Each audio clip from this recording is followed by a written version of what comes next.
বিশ্বে ৫৭টি মুসলিম দেশে মুসলমানের সংখ্যা প্রায় ২০০ কোটিরও বেশি। অপরদিকে ইসরায়েল পৃথিবীর একমাত্র ইয়াহুদি রাষ্ট্র, যার জনসংখ্যা প্রায় ১ কোটি। কিন্তু এই ক্ষুদ্র জনগোষ্ঠীর সামরিক শক্তির সামনে আজ কোটি কোটি মুসলমান অসহায়। ইসরায়েলের নির্যাতনের মুখে ফিলিস্তিনের অস্তিত্ব সংকটে পড়েছে। তবে প্রশ্ন থেকে যায়, বিশ্বে মুসলিম দেশগুলো কেন এখনো একজোট হয়ে এখনো পাশে দাঁড়াচ্ছে না? গাজা ইসরায়েল অগ্রাসন দিন দিন ভয়াবহ রূপ নিচ্ছে। নিষ্পাপ শিশুদের জীবন নিভে যাচ্ছে বোমার আঘাতে। অথচ মুসলিম উম্মা কেবল দূর থেকে দোয়া করা ছাড়া আর কিছুই করতে পারছেন। প্রতিটি মুনাজাতে হয়তো ফিলিস্তিনের আকাশে আবারও আবাবিল আগমনের জন্য প্রার্থনা করে মুসলমানরা। যে আবাবিল একদিন কাবাকে আবরার হাত থেকে রক্ষা করেছিল, সে আবাবিল কি আবারও ফিরে আসবে? তার চেয়ে বড় প্রশ্ন হলো, বিশ্বের মুসলিম রাষ্ট্রগুলো ফিলিস্তিনের পাশে দাঁড়াচ্ছে না কেন?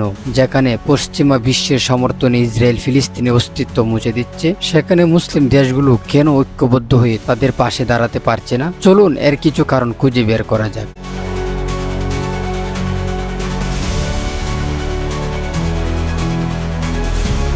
মুসলিম দেশগুলো ঐক্যবদ্ধ হতে সবচেয়ে বড় বাধা ভূরাজনৈতিক শর্ত এবং বিভাজন। সৌদি আরব, সংযুক্ত আরব আমিরাত, মিশর, তুরস্ক, পাকিস্তান সব দেশের নিজস্ব ভূরাজনৈতিক শর্ত রয়েছে। অনেক দেশ ইতিমধ্যে ইসরায়েলের সঙ্গে কূটনৈতিক সম্পর্ক স্থাপন করেছে। তাদের মধ্যে রয়েছে মিশর, জর্ডান, মরক্কো, বাহরাইন এবং আরব আমিরাত। আবার মুসলিম বিশ্বে শিয়া সুন্নি বিভাজন রয়েছে, যা ঐক্য গঠনে সবচেয়ে বড় বাধা। ইরান ও সৌদি আরবের মধ্যে দীর্ঘদিনের বিরোধ এর অন্যতম প্রধান উদাহরণ। মুসলিম বিশ্বের মধ্যে কিছু দেশ সামরিকভাবে শক্তিশালী হলেও সম্মিলিতভাবে যুদ্ধ পরিচালনা করা অনেক কঠিন, কারণ ইসরায়েলের সেনাবাহিনী বিশ্বের অন্যতম সেরা বাহিনী। অপরদিকে মুসলিম দেশগুলোর মধ্যে একমাত্র পাকিস্তানের কাছে পারমাণবিক অস্ত্র আছে, কিন্তু সেটি ইসরায়েলের বিরুদ্ধে ব্যবহার করা হবে কিনা তা নিশ্চিত নয়, কারণ দেশটি প্রতিবেশী ভারতকে চাপে রাখতে ব্যস্ত। আবার ইরানের পারমাণবিক আছে বলে ধারণা করা হলেও সেটি নিশ্চিত নয়। যুদ্ধ জড়ালে ইসরায়েল সরাসরি পশ্চিমাদের সহায়তা পাবে, কারণ ইসরায়েলের পিছনে রয়েছে যুক্তরাষ্ট্র, ইউরোপীয় ইউনিয়ন।